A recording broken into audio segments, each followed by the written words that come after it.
ગોકુળમાં આજ દિવાળી, હારે ગોકુળમાં આજ દિવાળી, પ્રગટ થયા વનમાળી રે, પ્રગટ થયા વનમાળી ગોકુળમાં. જય શ્રી કૃષ્ણ. નમસ્કાર, આપ સૌનું ખૂબ ખૂબ સ્વાગત છે. આપની સાથે હું છું વિધિ. આજે વાત થવાની છે આપણા વાલા શ્રી કૃષ્ણની.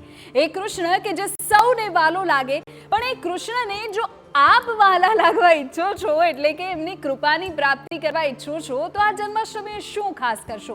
પૂજાની વિધિ કઈ છે, કેટલા વાગ્યાનો સમય છે, અને ત્યારથી લઈને પારણા કરવાના સમય સુધીની બધી જ વાત આજે અમે આપને કરવાના છીએ અને આ જાણકારી આપવાના છે. આપણી સાથે ઉપસ્થિત આ તમામ મહેમાનો, હરેશભાઈ જોશી આપણી સાથે જોડાયા છે, ડોક્ટર મોલીબેન રાવલ આપણી સાથે જોડાયા છે, આચાર્ય અભિમન્યુભાઈ આપણી સાથે જોડાયા છે. આ બંનેનું સ્વાગત છે મહારાજ, અને મોલીબેન આપનું સ્વાગત છે. તો વધુ રાહ ન જોતા આવો આપણા સૌના વાલા શ્રી કૃષ્ણને વાલા થવાની રીત પર વાત કરીએ અને જાણીએ કે આ લાલાને કેવી રીતે લડાવીશું લાડ.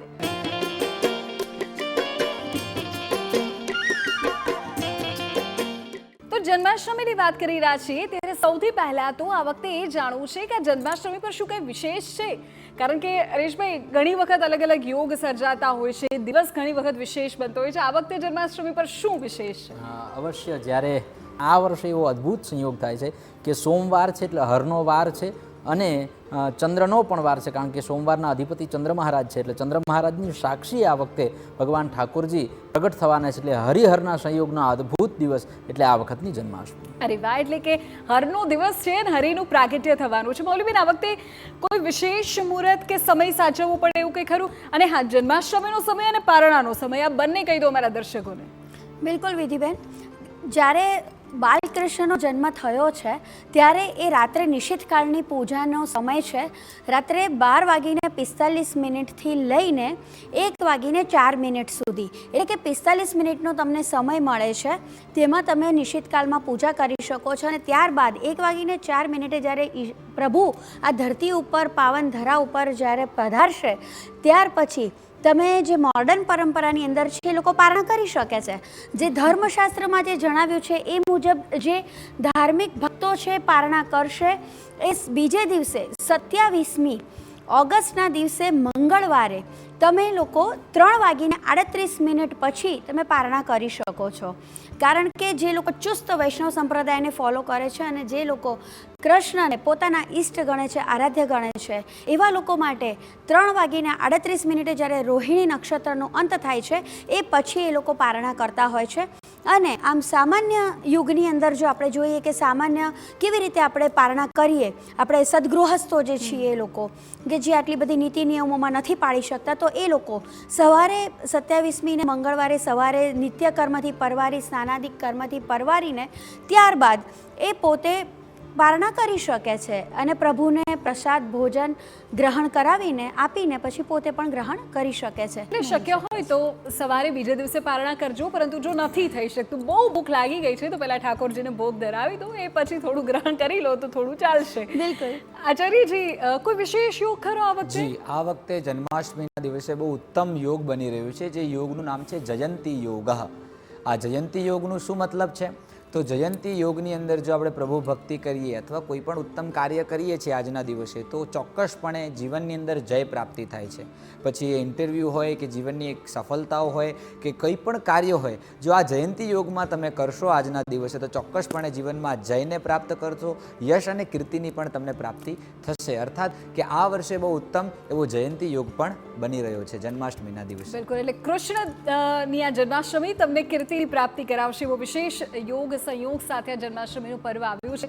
હરેશભાઈ, જ્યારે જન્માષ્ટમીની વાત થઈ ત્યારે રાત્રિ પૂજાની વાત થઈ પ્રભુની. ઘણી વખત એવું હોય કે લોકો મંદિરે કે હવેલીઓમાં જાય, પરંતુ ઘણા લોકોની એવી ઈચ્છા હોય કે અમારા ઘરે લાલાને લાડ લડાવીએ, તો એના માટે કઈ પૂજા વિધાનને અનુસરવા જોઈએ? તો આપણે ત્યાં શાસ્ત્રોમાં એકોપચાર, પંચોપચાર, ષોડશોપચાર, રાજોપચાર, ત્રિંશોપચાર આવી અનેક પ્રકારની ઉપચારની પૂજાના ઉપચારો બતાવ્યા છે. તો એની અંદર જો આપ ઘરે ભગવાનને પંચામૃતથી સ્નાન કરાવી અને ભગવાન ઠાકોરજીના જે આપણા ઘરે લાલાની કે ભગવાન ઠાકોરજીની જે મૂર્તિ છે વિષ્ણુ ભગવાનની, એને પહેલાં પંચામૃતથી સ્નાન કરાવી અને ત્યારબાદ ભગવાનને શુદ્ધ વસ્ત્ર ધારણ કરાવી રાગ ભોગ અને શૃંગાર પ્રભુને બહુ પ્રિય છે એટલે ભગવાનની આગળ પંજરી વગેરેનો ભોગ આપ પ્રસાદ અર્પણ કરી શકો છો, માખણ ધરાવી શકો છો, ભગવાનની મિશ્રી ધરાવી શકો છો. જો આપના ઘરની અંદર સુગમ વ્યવસ્થા છે તો આપ મટકી પણ એ દિવસે ફોડી શકો છો, જેનાથી નાના બાળકોને ભગવાન ઠાકોરજીની પ્રીતિ લાગી રહે.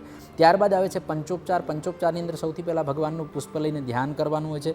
ત્યારબાદ ભગવાનને ગંધ કેતા તિલક કરી આપવાનો છે. ત્યારબાદ ભગવાનને ધૂપ દીપ અને નૈવેદ્ય એટલે કે ભગવાનની આગળ એક ધૂપ પ્રજ્વલિત કરવાનો, ભગવાનની આગળ એક દીવો પ્રજ્વલિત કરવાનો અને ભગવાનને નૈવેદ્ય કંઈક અર્પણ કરી આપવાનું. આ પંચોપચારનો ક્રમ છે. ત્યારબાદ ષોડશોપચારના ક્રમથી પણ પૂજા કરી શકો છો, જેની અંદર ભગવાનનું ધ્યાન કરવાનું, પાદ્ય, અર્ઘ્ય, આચમન, મધુપર્ક અને એ બધા 16 ઉપચાર છે કે જે વસ્ત્ર, યજ્ઞોપવિત આદિ એ ષોડશોપચારથી પણ પૂજા કરી શકો છો. વિશેષ રીતે જો આપ ભગવાન ઠાકોરજીનું વિશેષ પૂજન અર્ચન કરવા માંગો છો તો વિષ્ણુ ત્રિંશોપચારની પૂજા છે, એની અંદર ભગવાન ઠાકોરજીને 30 ઉપચાર આપીને પૂજા કરી શકો છો. જો આપ કોઈ રીતે સમર્થ નથી પૂજા કરવા માટે તો માત્ર એક ઉપચાર છે, ને એ ઉપચાર છે ભગવાનને ભાવ પ્રદાન કરવાનો. આ ભગવાનની સામે બેસી અને ઠાકોરજીના કીર્તન ગાઓ, ભગવાન ઠાકોરજીના પારણે ઝુલાવો અને આખી રાત અથવા તો જેટલો આપણે નિશ્ચિત કાલની અંદર જે સમય મળે છે એ સમયની અંદર ઠાકોરજીની આગળ આપ બેસીને સંકીર્તન કરો છો તો પણ પ્રભુ આપની ઉપર પ્રસન્નતા વ્યક્ત કરશે. બીજી રીતે પૂજા છે એ માનસિક પૂજા પણ થઈ શકે. આપ મનરૂપી ભાવ છે ભગવાનને અર્પણ કરી દો, ભગવાનને આ સંકીર્તનો કરો અને ઠાકોરજી છે ને રાગ ભોગ અને શૃંગાર એ ઠાકોરજીને સૌથી વધારે પ્રિય છે. એટલે ભગવાનના પ્રાગટ્યના જે પદો છે, પુષ્ટિ પરંપરાના પદો છે, ભગવાન નરસૈયાના અમુક પદો છે, મીરાબાઈના પદો છે, આ પદો ભગવાનને સંભળાવી શકો છો. પછી ભગવાનનો દિવ્ય અદ્ભુત શૃંગાર કરી શકો, ભગવાનને મોરપીંછવાળી પાગ ધરાવો, ભગવાનને સુંદર એવા વાઘા ધરાવો, ભગવાનની આગળ બાંસુરી પધરાવો, ભગવાનની આગળ ખીલોના પધરાવો, ભગવાનની અનન્ય રીતે તમે પૂજા અર્ચના કરો તો ભગવાન પ્રસન્ન થશે. અને ત્યારબાદ રાગ ભોગ અને શૃંગાર અને ત્યારબાદ ભગવાનને અલગ અલગ માખણ, મિશ્રી વગેરેના ભોગો અર્પણ કરી અને ભગવાનને, અને આ કશું જ ના થઈ શકે ને તો ભગવાન ઠાકોરજીનું એક કીર્તન ભગવાનને અર્પણ કરી દો તો વાલો એટલો પરમ પવિત્ર ને એટલો દયાળુ છે કે તમારા જો એ ખાલી પ્રભાવતીના એક માખણ માટે થઈ અને પ્રભુ ત્યાં નાચતા હોય, વ્રજાંગનાઓની છાસ માટે પ્રભુ નાચતા હોય તો તમારા ભાવને કેમ ગ્રહણ ન કરે? બહુ જ સાચી વાત છે. તમે જરા ભોગની વાત કરી એટલે મૌલીબેન મને જરા માખણ મિશ્રી પર જાણવું છે. આ માખણ મિશ્રી કાનાને કેમ આટલું બધું ભાવે છે ને એનું એટલું બધું મહત્વ કેમ છે ને અર્પણ કરવાનું? જુઓ ને, એ ગોપીઓની સામે નૃત્ય પણ કરે કાનુડો એના માટે, એ એની આખી ટોળકી લઈને જાય ગ્વાલબાલોને લઈને અને ઘરમાં જઈને મટકી ફોડીને આવે અને પાછું આપણે ભગવાનનો કોઈ પણ ભોગ માખણ મિશ્રી વગર તો અધૂરો જ ગણાય. બિલકુલ, કારણ કે જ્યારે બાળક જન્મે ને ત્યારે એને દાંત નથી હોતા, તો સૌ કોઈ આપણે જાણતા જ હોઈએ છીએ. ત્યારે બાળકને જ્યારે જે જમવામાં પદાર્થો અપાતા હોય છે સોફ્ટ હોય છે, સાથે સાથે માખણનું જ મહત્વ કેમ બાળ ગિરધારીને આ અવતારની અંદર કૃષ્ણ અવતારમાં એવું દર્શાવવામાં આવ્યું છે કે જેવી રીતે માણસના મનની અંદર લોભ, મોહ, ક્રોધ, માયા જે પણ ઇત્યાદિ વિકારો છે, વિકારોને તમારે ધર્મ અને ભક્તિના પ્રેમમાં રંગાઈને જે તમારે મથવાના છે અને જે મથીને તમે જે ભક્ત છે, ભગવાન તરફની જે પ્રક્રિયા છે જવાની, એના માટે તો માખણ જેવા થઈને અને એવા જ ઈશ્વરની પ્રાપ્તિ કરવાની અને એ પ્રીતિ પોતાના સુધી નથી રાખવાની. જેમ ગોવાળીઓ બીજાને માખણ વેચતો હતો ને એવી રીતે ધર્મ, સત્ય, ત્યાગ, સમર્પણ, પ્રેમ, સદભાવના, સદવિચાર આપણે ફેલાવવાના છે, જેથી આખા સંસારમાં જે કૃષ્ણ અવતારની અંદર પ્રેમનો જે મિત્ર પ્રેમ સમજાવ્યો છે એ મિત્ર પ્રેમની ભાવના કે એકબીજાને આપણે સંપીને રહીએ, સમજીને રહીએ, એના માટેનું એક અનુપમ અને અદ્ભુત ઉદાહરણ છે માખણ અને મિશ્રી. એટલા માટે એના વગર ભોગ અધૂરો છે. હવે હું બીજા પ્રશ્ન પર એમને નહીં જાઉં જ્યાં સુધી તમે માખણ મિશ્રી પણ કંઈ અમને સંભળાવશો નહીં. એકાદું ભજન કીર્તન તો તમારે સંભળાવવું પડશે. બિલકુલ. નરસૈયાનું પદ છે એક, બહુ જ એનું પ્રભાતિયું છે. મહીડા મથવાને ઉઠ્યા યશોદા રાણી, વિસામો દેવાને ઉઠ્યા સારંગ પાણી. મહીડા મથવાને ઉઠ્યા યશોદા રાણી, વિસામો દેવાને ઉઠ્યા સારંગ પાણી. અરે વાહ, બહુ જ સરસ, બહુ જ સરસ. આપણે ભોગની વાત કરી, પૂજા વિધાનની વાત કરી. આચાર્યજી, શું કોઈ ગ્રહ કે રાશિ સંબંધિત પણ જન્માષ્ટમીને વિશેષ બનાવવાનો ઉપાય હોઈ શકે? જી, બહુ ઉત્તમ છે, આ વખતે જો ભગવાન તો અવતરિત થયા છે આજના દિવસે, તો દરેક રાશિ કૃતાર્થ જ થઈ છે, પણ આ વખતે જન્માષ્ટમીના દિવસે મેષ, સિંહ અને કન્યા આ 3 રાશિની અંદર મંગળ પ્રવેશ કરી રહ્યો છે. એટલે માંગલિક કાર્યો થશે આપના જીવનની અંદર. આ દિવસોમાં સારા ભૂમિગત કાર્યો થશે. વિવાહ સમલક્ષી જો મેષ, સિંહ અને કન્યા રાશિના જાતકોને વિવાહમાં અનુરોધ આવી રહ્યો છે, વિવાહમાં અટકાળ થઈ રહી છે, વિવાહ નથી થઈ રહ્યા, તો મંગલ ગ્રહ દ્વારા, મંગલ ભગવાન દ્વારા તમારા ઘરે માંગલિક પ્રસંગો પણ સર્જાશે. તથા જે કોઈને પણ આ રાશિઓને જો બ્લડના રિલેટેડ કોઈ રોગ થઈ રહ્યા છે કાં તો બ્લડના રિલેટેડ કોઈ પ્રોબ્લેમ થઈ રહી છે, તો એમાં પણ એમને નિવારણ ચોક્કસપણે મળશે. અર્થાત આ જન્માષ્ટમીએ મેષ, સિંહ અને કન્યા આ 3 રાશિના જાતકોને ખૂબ ખૂબ લાભ થવાનો છે. અરે વાહ, તો મને લાગે છે કે આ રાશિના જાતકોએ નોંધી લીધું હશે કે એમના માટે આ જન્માષ્ટમીથી હવે સારા સમયની શરૂઆત થવાની છે. આપણે થોડી વાર પહેલા જ્યારે માખણ મિશ્રીની વાત કરી ત્યારે જરેશભાઈ મને પંજરી પણ યાદ આવી, કારણ કે પંજરીના પ્રસાદ વગર તો જન્માષ્ટમીની રાત અધૂરી જ કહેવાય. તો પંજરીની પાછળનું શું કારણ છે? જ્યારે પ્રભુ પ્રગટ થાય છે ત્યારે પ્રભુને પ્રસાદમાં પંજરી અર્પણ કરવામાં આવે છે. આ પંજરીના જે પદાર્થો છે એની અંદર જોઈએ તો મિશ્રી છે, ઘી છે, અને ત્યારબાદ ધાણા છે, અને ક્યાંક ક્યાંક જીરું પણ પધરાવવામાં આવતું છે. આ બધાની પાછળના સાયન્ટિફિક રીઝન આપણે જોઈએ ને કે આ જ પ્રસાદ શું કામ, તો પ્રભુ જ્યારે પ્રગટે છે ને એ શ્રાવણ માસ છે ને એના પછી જે આવનારો માસ છે ને એ ભાદ્રપદ છે. એટલે ભાદ્રપદ માસ એવો છે કે આપણું મેડિકલ સાયન્સ એવું કહે છે કે એ માસ સૌથી વધારે રુગ્ણતા એટલે બીમારી લઈને આવનારો. પ્રભુ એમ કહે છે કે મારા પ્રગટ થયા પછી પણ મારા ભક્તોને બીમારી સાંપડે તો એ મને ક્યારેય સહન ન થાય. એટલે ભગવાન કહે છે કે એના માટે જ હું પહેલેથી એન્ટીબાયોટિક દવા સ્વરૂપે ધાણા છે, અને ત્યારબાદ મિશ્રી છે, અને ત્યારબાદ આ ઘી છે. ઘી એ પૌષ્ટિકતાનું પ્રતીક છે. અને ત્યારબાદ આ 4 વસ્તુ ભેગી કરવામાં આવે છે ત્યારે જ્વર પ્રકોપ એટલે તાવ વગેરે જે છે એની જે રોગ પ્રતિકારક શક્તિ છે ને એ માણસની અંદર, એ જીવની અંદર વધતી હોય છે. એટલે ભગવાન એ મિશ્રી અર્પણ કરીને આપણને સૌ કોઈને એ સૂચિત કરે છે કે તમે જો પંજરીનો પ્રસાદ લ્યો છો તો તમે ખંજરી વગાડી શકો એવી સ્થિતિમાં બની જશો. એટલે ભગવાન એ પંજરી દ્વારા આપણને એ સૂચિત કરે છે કે હું તમારી રોગ પ્રતિકારક શક્તિને વધારવા માટે પ્રગટ થયો. અને ઈશ્વર પ્રગટ થાય ને એટલે શક્તિ પ્રગટ થાય, કારણ કે ભગવાન પણ પ્રગટ થયા ને એની પહેલાં યોગ માયાને મોકલ્યા, જાઓ શક્તિ તમે જાઓ પછી હું આવું છું. એટલે ભગવાન પણ એમ કહે છે કે ભાદ્રપદ માસની અંદર જ્યારે રોગ પ્રતિકારક શક્તિ વધે એના માટે થઈને આ પંજરીનો પ્રસાદ અર્પણ કરાય છે. સાથે સાથે બીજી રીતે એ જોઈએ કે ભગવાનના પ્રાગટ્ય પછીના ઘણા બધા સંદેશો છે. ભગવાનને કોઈ કે વ્રજમાં પૂછે પ્રભુ તમને સૌથી વાલી 3 વસ્તુ શું, તો ભગવાને કહ્યું માર, માટી અને માખણ. આ મને સૌથી વધારે વાલું છે. એટલે ભગવાને આમાં કહ્યું કે માર શું કામ, તો કે માર એટલા માટે કે હું ઇન્દ્રિય નિગ્રહ, ઇન્દ્રિયોને મારી અને ઇન્દ્રિયોને સુયોગ્ય દિશામાં વાળવી, એ માર એ આપણને સૂચવે છે. ત્યારબાદ આવે માટી. ભગવાન કહે છે કે હું ક્યારેય વ્રજ અથવા તો હિન્દુસ્તાનને છોડીને ક્યાંય ગયો નથી. મારા માટે દેશ એ સૌથી, મેરી મિટ્ટી મેરા દેશ, મારો દેશ છે મારા માટે સૌથી. એટલે ભગવાન કહે છે કે મને માટી એટલા માટે વાલી છે કે હું રાષ્ટ્રને વફાદાર રહેનાર માણસ છું. એટલે ભગવાન ઠાકોરજીમાંથી આપણે રાષ્ટ્રપ્રીતિ પણ શીખવી જોઈએ. અને પછી આવે માખણ. માખણની પ્રાપ્તિ કરવી હોય તો પશુપાલન કરવું પડે. પશુપાલન કરવા માટે કિસાનોની જરૂર પડે. ભગવાન કહે છે કે આ દેશ ત્યારે જ આગળ વધી શકે જ્યારે કિસાનો સશક્ત અવસ્થામાં હોય. અને ગાયોની ભગવાન અને વિપ્રધેનુ સુર સંતહિત લિન્હ મનુજ અવતાર, ભગવાને જન્મ ધારણ કર્યો એની પાછળનું એક કારણ ગાયો પણ છે.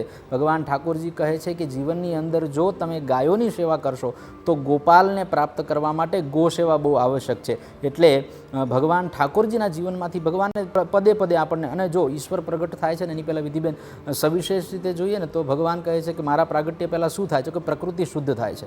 ભગવાન એ આપણને સૂચિત કરે છે કે મારું પ્રાગટ્ય થાય એની પહેલાં તમે પ્રકૃતિને શુદ્ધ કરો, તમારી સંસ્કૃતિને શુદ્ધ કરો. એટલે આપણે સૌ કોઈએ કે જ્યાં રસ્તામાં અમેદ્ય વસ્તુ દેખાય છે, કચરો દેખાય છે, તો આપણે સ્વચ્છતામાં જોડાઈ જવું જોઈએ કે મારો વાલો પધારવાના છે. જ્યારે મનની જે વિકારમય વૃત્તિઓ છે એનું પણ શમન કરવું જોઈએ. એટલે ભગવાનના જીવનમાંથી પદે પદે ભગવાને એક એક સ્વરૂપે આપણને જન્મ.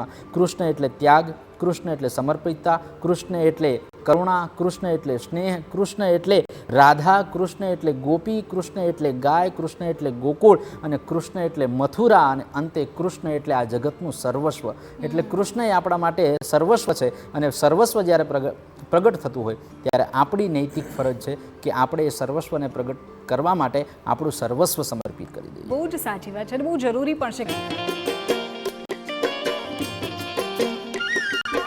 કૃષ્ણનું જીવન એવું છે ને કે જેમાં આપણને ઘણી બધી વસ્તુઓ સમજવા મળે. એમના પોતાના જીવનમાં જ કેટલી બધી તકલીફો આવી, પરંતુ આજકાલના સમયમાં લોકો એવું છે કે થોડી તકલીફો આવે તો હતાશા આવી જાય, ડરી જાય, અથવા તો એવું થાય કે કોઈ વિશ્વાસઘાત કર્યો છે તો પરેશાની આવી જાય.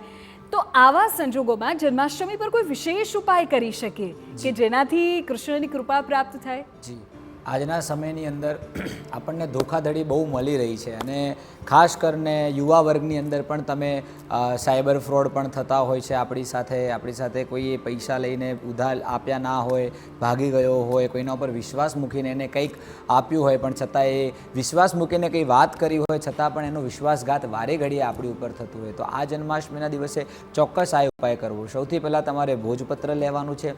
એ ભોજપત્રની ઉપર ક્લિંગ કૃષ્ણ ક્લિંગ, ફરીથી આ મંત્ર હું બોલી રહ્યો છું, ક્લિંગ કૃષ્ણ ક્લિંગ.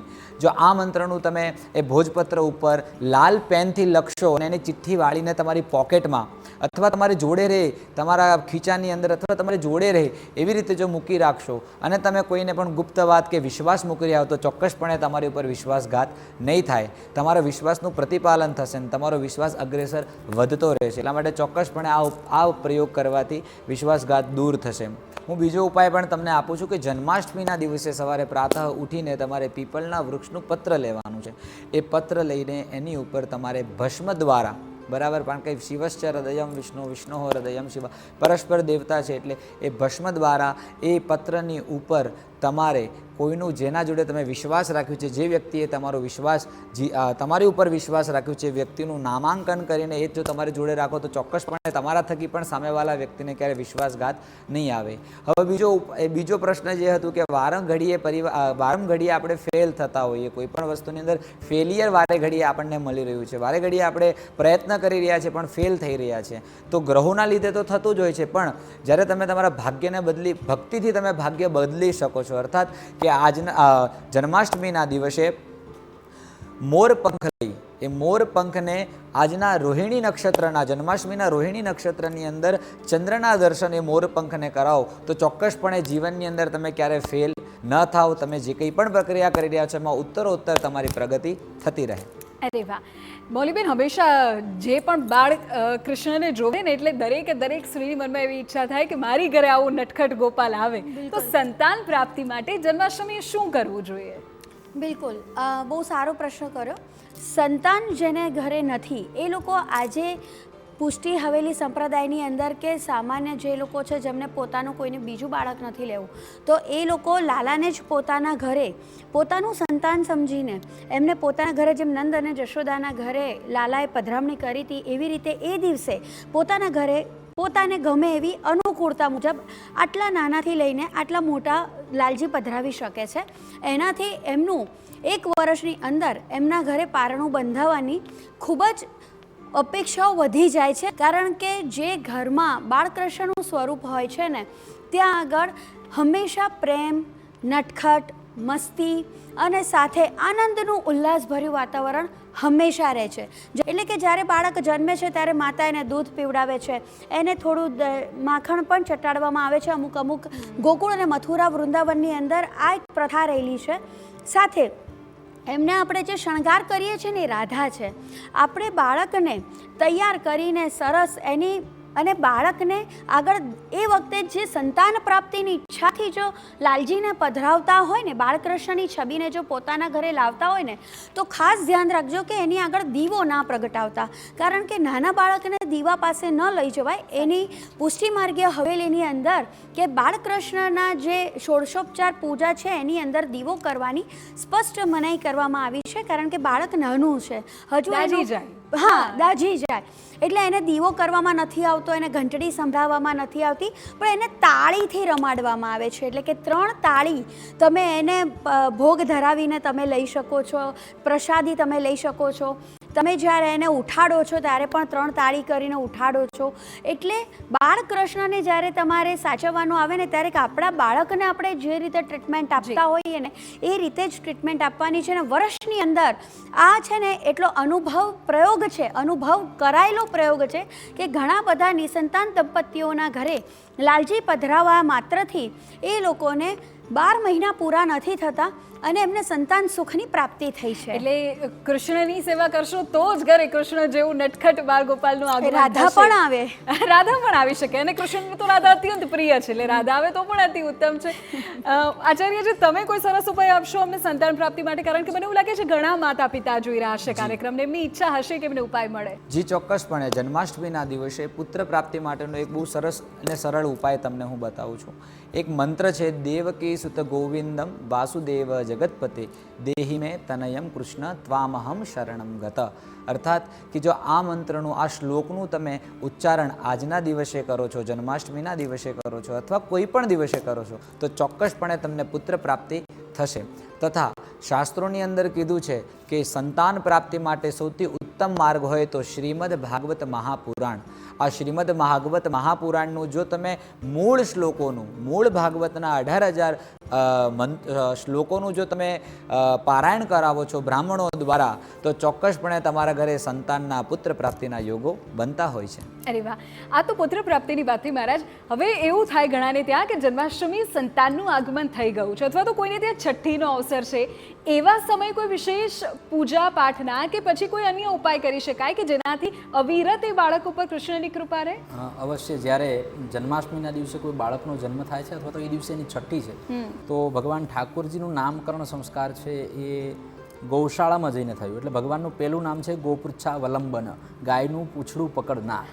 પછી ભગવાનના ગર્ગાચાર્યોએ નામકરણ વગેરે કર્યા. તો જો આપને ત્યાં છઠ્ઠીનો દિવસ છે બાળકનો તો ગૌશાળામાં લઈ જાય અને ગાયની સેવા કરાવો, એની પાસે ગાયના આશીર્વાદ પ્રાપ્ત કરાવો અને એનું નામ ભગવાન ઠાકોરજીના નામકરણને અનુરૂપ ભગવાનના સહસ્ત્ર નામ છે એમાંથી એકાદું રાશિ અનુસાર આવતું એવું નામ તમે સિલેક્ટ કરીને બાળકનું નામકરણ સંસ્કાર કરી શકો છો. સાથે સાથે જો એ દિવસે કોઈ બાળકનો જન્મ થયો છે તો એ બાળકને તમે પૂતના કવચનો પાઠ શ્રવણ કરાવો. કારણ તો કે ભગવાન ઠાકોરજીનો જન્મ થયો ત્યારે માસી પૂતના બીજા જ દિવસે આવી ગયા હતા અને એ દિવસે માતૃશ્રી પૂતના આવવાથી ઠાકોરજીને નજર એટલે કે દ્રષ્ટિદોષ વગેરે થયું હતું. આપના બાળકને દ્રષ્ટિદોષ આદિક ન થાય એના માટે થઈને પૂતના કવચનો પાઠ એને શ્રવણ કરાવો. સાથે સાથે જો આપના ઘરની અંદર કલહ પણ રહેતો હોય તો આપ ઘરની અંદર મધુરાષ્ટકમનું શ્રવણ કરો અને ઘરના રસોડાની અંદર મોરપીંછ છે એને આપ મૂકી રાખો. અને વિશેષ એક વાત બીજી પણ જોડું કે સંતાન પ્રાપ્તિની વાત, હમણાં 2 પ્રશ્નો ચાલ્યા તો એક એ બીજો પણ કે આજના દિવસે ભગવાન ઠાકોરજીની સામે બેસીને એવો સંકલ્પ કરો, જે નિસંતાન માતાઓ છે કે આજથી લઈને 45 દિવસ સુધી હું પ્રતિ દિવસ સાયંકાલે સૂતા પહેલાં દહીં અને ભાત આરોગીશ. દહીં અને ભાત આરોગી અને હું ઠાકોરજીના ઓમ નમો ભગવતે વાસુદેવાય અથવા તો શ્રી કૃષ્ણ શરણમ મમ અથવા તો નારાયણાય નમઃ આ મંત્રના 108 અથવા તો જેટલા થાય એટલા જપ કરીશ અને આ જપ હું સતત 45 દિવસ સુધી આ પ્રક્રિયા કરીશ. આ પ્રક્રિયા કરવા પછી આપને ત્યાં ભગવાન ઠાકોરજીનો પ્રાદુર્ભાવ થશે. હવે પ્રશ્ન એમ લાગશે કે આ પ્રક્રિયા કરવાથી ઠાકોરજી કઈ રીતે અવતરિત થાય? તો અત્યારના સમયની અંદર જો સંતાન ન રહેવા પાછળનું એક મોટું કારણ હોય છે જંક ફૂડ. જ્યારે જંક ફૂડ ખાતા હોય એટલે માતાનો જે કોઠો છે ને એ ગરમ હોય છે અને દહીં અને ભાતની તાસીર એ છે કે એ માતાના કોઠાને શીતળ કરે છે અને આપને ત્યાં સંતાનની પ્રાપ્તિ થશે ઠાકોરજીની કૃપાથી. તો અવશ્ય આ 45 દિવસ સુધી આ પ્રયોગ કરવાથી ભગવાન ઠાકોરજી આપને ત્યાં પારણો બંધાવશે. એ જ ભગવાન ઠાકોરજીના ચરણોમાં પ્રાર્થના. ઓકે, એક અંતિમ પ્રશ્ન મહારાજ કે કશું જ નથી થઈ શક્યું, જન્માષ્ટમી એકેય પ્રકારના પૂજા પાઠ નથી થયા, ન મંદિરે ગયા, ન હવેલીએ ગયા, ન ઘરે ઠાકોરજીની સેવા કરી, તો શું? એક જ ઉપાય કરવો હોય ને તો એ છે ગાય સેવા. ગો સેવા એ ભગવાન ઠાકોરજીને પ્રાપ્ત કરવાનું ઉત્તમમાં ઉત્તમ ઉદાહરણ છે. કારણ કે ગૌ સેવાથી ભગવાન પ્રગટ જ ગૌ સેવા માટે થયા છે. એટલે તમે જો ગાયની સેવા કરશો તો ભગવાન ઠાકોરજી આપની ઉપર પ્રગટ કરશે. જય ગૌ માતા જય ગોપાલ ભક્ત વત્સલ પ્રભુ દીન દયાલ.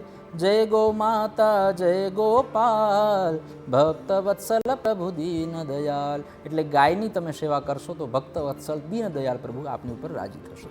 બહુ જ સરસ જાણકારી તમે આપી મહારાજ. ગૌ સેવાની આપણે આજે વાત કરી, આપણે વાત માખણ મિશ્રીની પણ કરી, આપણે વાત પંજરી ભોગની પણ કરી, આપણે વાત એ પણ કરી કે બહેનોએ શા માટે દહીં ભાત ખાવા જોઈએ, આપણે એ પણ વાત કરી કે કઈ રાશિ માટે જન્માષ્ટમી વિશેષ ફળદાયી રહેશે, સંતાન પ્રાપ્તિ માટેનો વિશેષ ઉપાય કયો રહેશે. આ તમામની જાણકારી આજે અહીંથી જે મહેમાનોએ આપી છે એમનો આભાર માની લે. આપ તમામનો ખૂબ ખૂબ આભાર. તો પ્રભુ શ્રી કૃષ્ણની કૃપા આપના પર અવિરત બની રહે એ જ અભ્યર્થનાને જેટલા વાલા કૃષ્ણ આપને છે એટલા જ વાલા આપ પણ એમને લાગી શકો. રજા આપશો. જય શ્રી કૃષ્ણ.